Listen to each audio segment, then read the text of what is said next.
আসসালামু আলাইকুম রহমতুল্লাহি ওয়া বারাকাতুহু। ইউনুস ডেলিগাস কুকিং চ্যানেলের পক্ষ থেকে সবাইকে স্বাগতম। আজকে আপনাদের জন্য নিয়ে আসলাম সনাবুট ভাজা রেসিপি। খুবই সুস্বাদুভাবে আজকে এই সনাবুটটা ভাজি করব। কীভাবে করবো সেটা সম্পূর্ণ ভিডিও আপনাদের জন্য তুলে ধরবো। এই জন্য আমি নিয়েছি সনাবুট এবং নিয়েছি 3টি আলু, এটা অর্ধেক টুকরা করে এগুলো আমি সিদ্ধ করে নিয়েছি।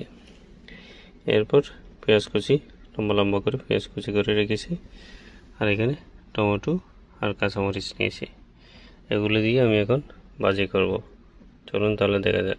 আমি ভাজি করার জন্য হাঁড়িতে তেল দিয়ে দিচ্ছি। তেলের পরিমাণ একটু বেশি করে দেব, কারণ সনাবুটটা একটু রসালো না হলে খেতে ভালো লাগে না। আমার তেল গরম হয়ে আসছে, এখন আমি পেঁয়াজ কুচিগুলো দিয়ে দিচ্ছি।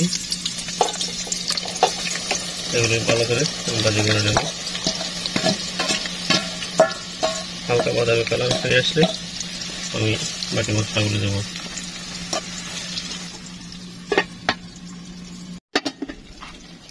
আমার পেঁয়াজগুলো সেদ্ধ দিয়ে আসছে, এখন আমি একে একে সবগুলো মশলা এবং উপকরণ দিয়ে দেবো, দিয়ে ভালো করে ভাজি করে নেব।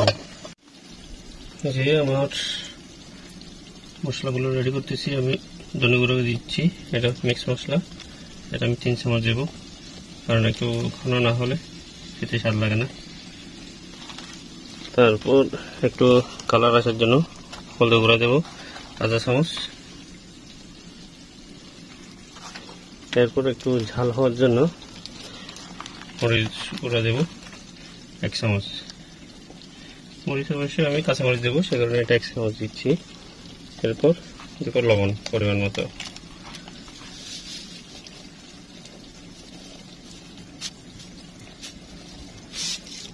এরপর আমি ভালো করে এটা নাড়িয়ে নেব।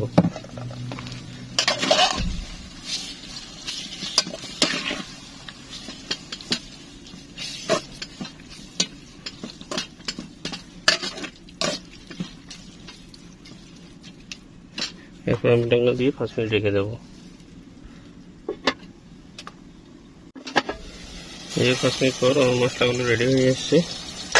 এখন আমি এখানে বাকি উপকরণগুলো দিয়ে দেবো। আমার আলু, টমেটো, কাঁচামরিচ এগুলো কুচি কুচি করে নিয়েছিলাম, এগুলো আমি এখানে দিয়ে দিচ্ছি।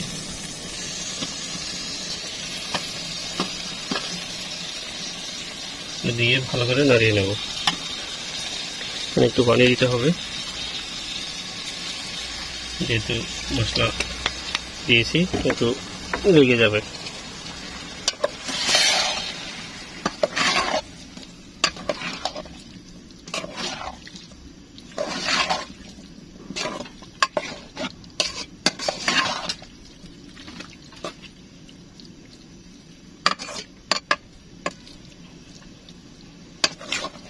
এগুলো আমি এভাবে করে 5 মিনিট ভাজি নেব।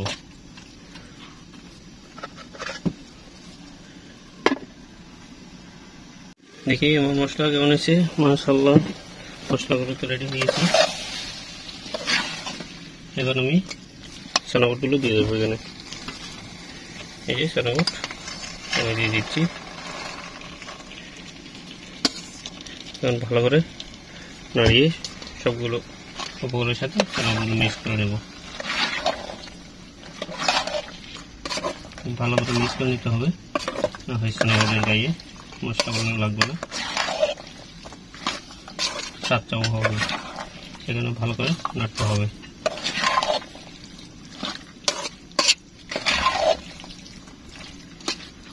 এরপর চুলের আগুন হালকা কমিয়ে দিয়ে আমি ঢাকনা দিয়ে দেবো।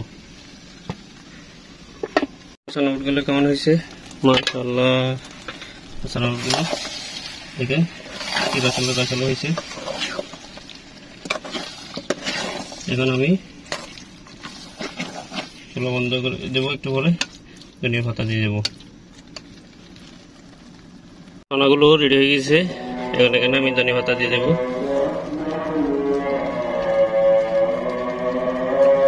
ধনিয়া পাতা দিয়ে 2 মিনিট রেখে নামিয়ে নেব। মাশাআল্লাহ, দেখেন আমার সনাবুট ভাজাগুলো হয়ে গেছে। এখন আমি পরিবেশন করব। একটু নাড়িয়ে দেখাই, তাতে ধনিয়া পাতাগুলো মিক্স হয়ে যাবে। দেখেন কি সুন্দর হয়েছে। এখন আমি এখান থেকে নিয়ে পরিবেশন করব। বিসমিল্লাহ।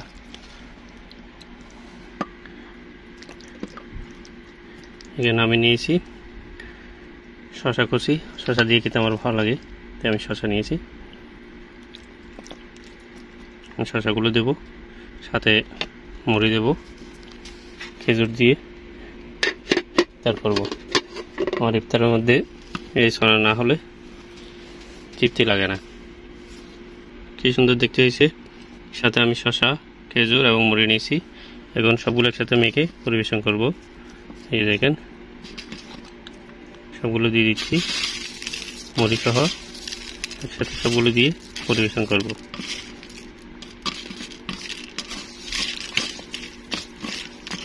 এই দেখেন কতদিন পর প্রবাসে বসে দেশে খাবার খাচ্ছি।